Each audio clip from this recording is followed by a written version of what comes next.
ইডির প্রাথমিক নিয়োগ দুর্নীতি মামলায় রাজসাক্ষী হতে চান পার্থ চট্টোপাধ্যায়ের জামাই কল্যাণময় ভট্টাচার্য। সম্প্রতি এই মামলায় রাজসাক্ষী হতে চেয়ে ইডির বিশেষ আদালতে আবেদন করেন তিনি। ইতিমধ্যে সেই আবেদন মঞ্জুর হয়েছে। ইডি সূত্রে খবর, চার্জশিটে তার বিরুদ্ধে থাকা যাবতীয় অভিযোগ থেকে তাকে মুক্তি করার আর্জি জানান কল্যাণময়।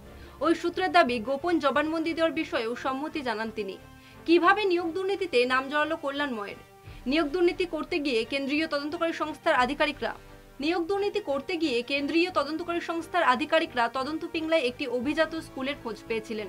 ওই স্কুলটি ছিল পার্থ চট্টোপাধ্যায়ের স্ত্রীর নামে। পরে জানা যায়, ওই স্কুলের চেয়ারম্যানের পদে রয়েছেন পার্থ চট্টোপাধ্যায়ের জামাই কল্যাণময় ভট্টাচার্য। ওই বেসরকারি স্কুলের সূত্র ধরে ইডির সন্দেহের তালিকায় উঠে আসেন পার্থর মেয়ে জামাই। তাদের নামে একাধিক সংস্থার হদিশ পাওয়া যায়। ইডির দাবি ছিল, মার্কিন মুলুকে বসেই পার্থ জামাই কল্যাণময় সংস্থা ও ট্রাস্ট নিয়ন্ত্রণ করতেন। ওই সংস্থাগুলির মাধ্যমে কিভাবে কালো টাকা সাদা হয়েছে তাও তিনি জানেন। সেই কারণেই একাধিকবার তাকে তলব করা হয়।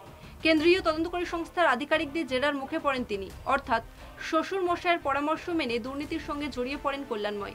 হেনস্থা হতে হয় তাকে। বিদেশে ফেরার ক্ষেত্রেও জারি করা হয় নিষেধাজ্ঞা।